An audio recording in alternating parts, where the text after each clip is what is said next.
gahunda yaryo se ari kubera hano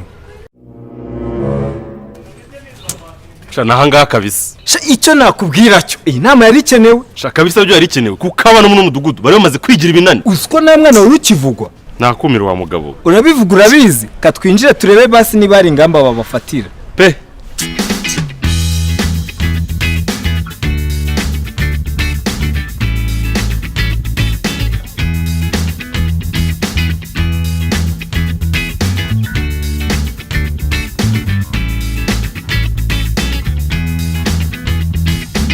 papa rukundo ushaka utanga inzira abantu binjirira NYAXO bitese ni inama irabera niho amatora arabera none wari uzi ko irabera he nabonaga ariho ariko sinari mbyizeye neza niyo mpamvu wabujije abantu gutambuka se njyewe narebaga inzu kugira ngo ningire nizeye ko ariho none wamaze kubyizera ko ariho ndabona ntacyo ubona niba utabyizeye shyira agatafari kawe ku ruhande utanga inzira wabyizeye twinjire ako si kuvuga nabi kuko nizeye ahantu ngiye kwinjira niba ariho ni ikosa jya ku ruhande ubyizeze numara kubyizera ubona ugaruka none urabona turi bwinjire gute ako si papa Benjamin wabuze aho uca none ndaca he ubusuri bunini ku buryo utanyuramo uzabaza nawe wacu wapfuye atyo njyewe uransodeka ahantu se kubera iki ninde ugusodese wowe ahantu uri kunyereka njyewe sinahaca macishijwe n'umuntu ngutizeye niba ahantu aje ariho reka base aha niho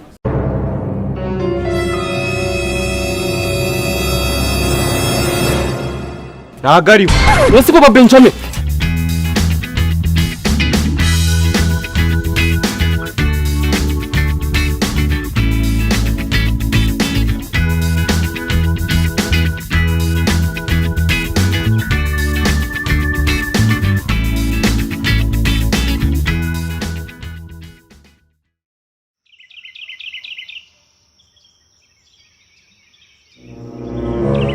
Mwiriwe neza twira umusozi utariye mucapurishe tujye kurya ako si ibyo wakomeje nibyo usubije birakureba se numbajije ukubaje se umusubije neza ntago bikureba maze ibigabo by'ibikani byo biba bifite ubutiku sawa kazungu we Papa Benjamin karame wakwegana ko umunsi tudashaka gushwana kweri nanjye ntabyo nshaka muyobozi nese urabona mukomeje ibyo bintu inama yaza kurangira mutarwanye mumbarize niwe wenyine se wowe mu kanya ruri muri bari gushwana ako se muyobozi naye shwanye mu busa byabaro kuri se bwo ntiwamureka Papa Benjamin n'umuzi ntanzi ko nitonda witonda papiriyo ntago nitonda wowe ndakurahiye papiriyo mba nitonda manara kwishyura iziramvange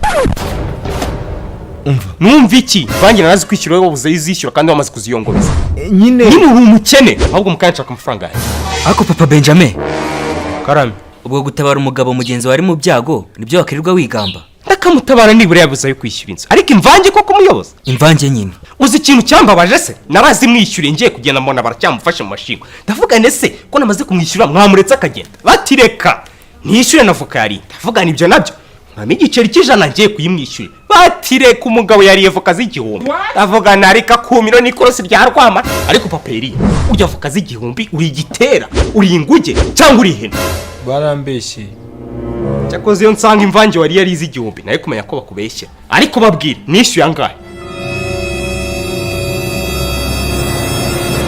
ibihumbi 600 ntababwira Yesu Kristo Paperia imvange 600 yarayiriwe imara iyo bavuze se ngo akazu gato niko karya ubwatsi wumva iki ntibi babavuga usikora nzi kariya ndi Papa Benjamin reka naje narumi akanura udodo ariko kararya muve ko bakimara kubimbwira nje mbere yuko nzishyura narabanye ndamusaka ndamubwira ni muvandi niba ushaka gutana izivuka wambwira nkazishyura ariko ntuzitane bugekera arangati zose naziriye akimbwira ibyo bintu nahise numirwa nta kintu nakoze ariko uzi ukuntu ziravuka ziryoshye uburyo harya voka 10 shaho mujye mureka ndumiwe ariko icyo reka tukiveho cyo cyadurije hano reka tujye ku cyatuzanye hano ariko muyobozi mbere y'ibyo mureka tubanze twiyanize Papa Benjamin ngaho nababwira n'ibigabo by'ibikara bya ibirofa baranyihaniza umuhozi iki usi ibintu uzanye byo kwishyuza imvange bitumye dutesha umwanya byari muri gahunda karagaciyemo gacamo kajyahe wacyohewe ntababwira n'ibigabo by'ibikara Papa Joy nawe wirengera ngo icyohe namaze Papa Benjamin kabisa kuye gasopo ariko si ngombwa kumutuka nawe Papa Benjamin wirinde nawe turi bwemere kuza kutwicira inama tureba nyica nyizize iki sawa rero mbo nabahamagaje hano ngira ngo twe ku kibazo cy'abana bacu barimo kwitwara nabi kugira ngo tugifatire ingamba kuko bitabaye ibyo urubyiruko rwacu rwazashira muri gereza birumvikana kabisa rero muyobozi ngiye ndumva twatangira twibwirana ako se gutinza abantu bahu turibwirana sari utazi undi ubu se Papa Joy azuye umugabo papa Shema se ninde utamuzi?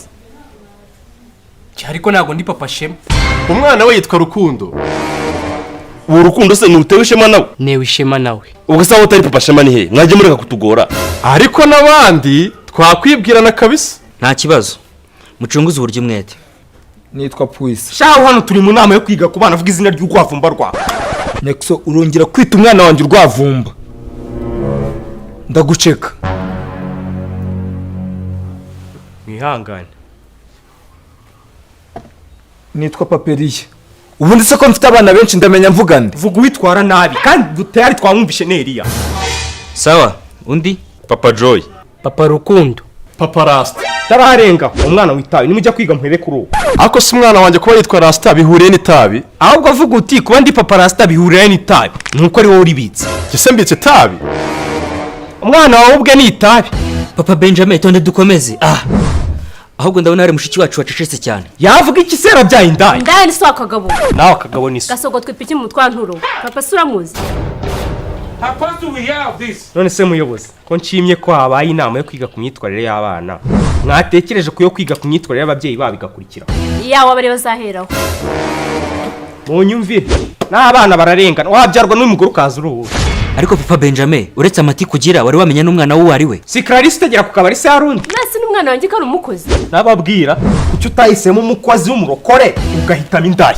Muzana yari umurokore. Bivuze ngo uburaya bwigiye iwawe. Shawe rogoye umuntu reka soze vuba twitare tujye kwirira. Hakwiye icyo ashyira imbere ku gihe ninda. Wowe utayishira imbere se n'ubona bikugejeje. Ntwese nk'ingingo ya nyuma y'igisheke. Kandi muyobozi cyaba abantu turashwana. Mupfu umunwa wawe wacece tukareba ko hari icyo. Nta kibazo dukomeza ariko njye nindakarabira ababibi. Njye ni mama Shamira. Ya baba.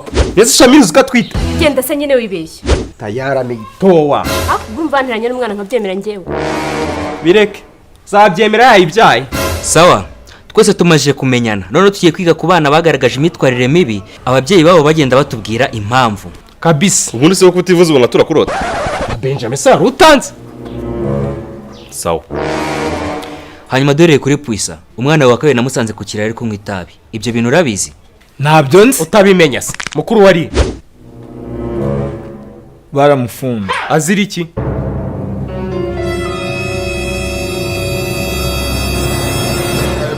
Tayari, nyana ni yamwe. Urumva muri umuntu yaba akora iki kindi? Murumuna we ariko sinenzi ko nawe arinywa. Urabizi sha usi ubonye iwawe amafaranga bagura ibiri itari menshi kurusha ayo bagura amazi wibwira. Wibwira ko ibiri bisigaye biribwa se. Urabizi ahubwo wewe bagushije ubufatanye cyane. Ariko murabona NYAXO ari utumwe dukora inama yacu ra. Muyobozi nawe umubwire. Iyi sandi mu bantu ratuma igikorwa kigenda neza koko. Nukuri nibashakano bamushyira. Ngereka mbwiza kuri Papa Benjamin, urongera kuvuga. Turabipfa. Aravuga iki sundi yafunze umuntu? Aha. Nyuma yuko mbonye ibyabaye ku mukobwa wawe wananiwe gufunga amaguru ye ngerekana ifungira umunwa wanjye. Kandi wa mugabo uranshaka kamunani. Papa Benjamin njyewe noneho. Muyobozi ndabizi ufite umujinya ariko ngendagira ngo mbwize ukuri. Mu bintu byose navuga nta na kimwe nigeze mbeshya.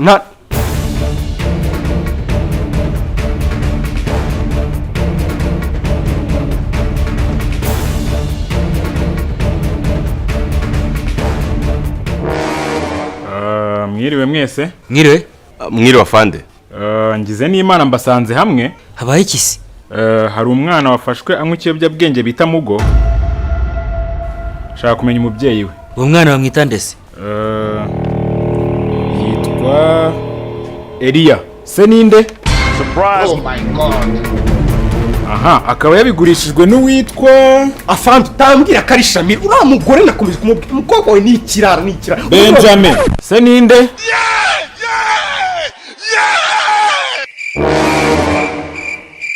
Sawa Benjamin ninde? Ni ngombwa tukuvuge se? Afande umwana n'uwanjye ariko simwemera. Kandi ari wawe nyine. Turakoresha DNA test. Biragusaba 200,000. Ntayo mfite nyine ayo mafaranga. You think say they wise?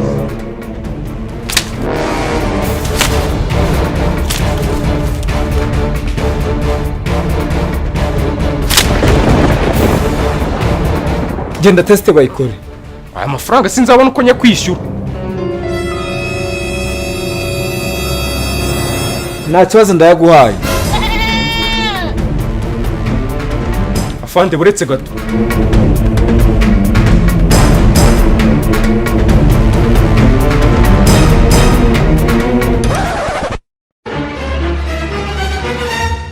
umwana n'uwanjye amafaranga azanunga muri gereza.